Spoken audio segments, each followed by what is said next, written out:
आप जानते हैं, पूरे 14 साल के वनवास में लक्ष्मण ने एक सेकंड भी नींद नहीं ली। और इससे भी बड़ी बात, उनकी नींद को पूरा करने के लिए कोई और 14 साल तक लगातार सोता रहा। कौन था वो? आप हैरान रह जाएंगे। वनवास की पहली रात थी। भगवान राम और सीता गहरी नींद में थे, लेकिन लक्ष्मण की आंखें जाग रही थी।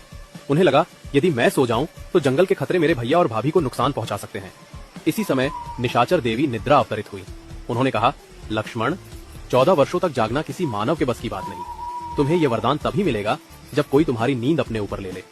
लक्ष्मण ने पूछा, कौन करेगा ये बलिदान?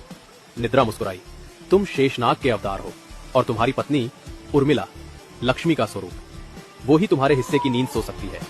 उसी रात उर्मिला सो गई, लेकिन ये नींद सामान्य नहीं थी। ये लक्ष्मण की 14 साल की नींद थी। वे सोती रही और लक्ष्मण रात दर रात राम और सीता की रक्षा करते रहे। वनवास खत्म होने के बाद जब लक्ष्मण अयोध्या लौटे और उर्मिला को देखा, उनकी आंखें भर आई। उर्मिला ने आंखें खोली और 14 साल बाद पहली बार मुस्कुराई।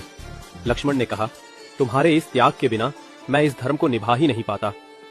लोग राम सीता के प्रेम को याद रखते हैं, लेकिन बहुत कम लोग जानते हैं कि अयोध्या की सबसे महान प्रेम कहानी लक्ष्मण और उर्मिला की है, जहां एक ने 14 साल तक नींद त्याग दी और दूसरी ने 14 साल सिर्फ अपने पति के धर्म का साथ देने के लिए सोती रहीं।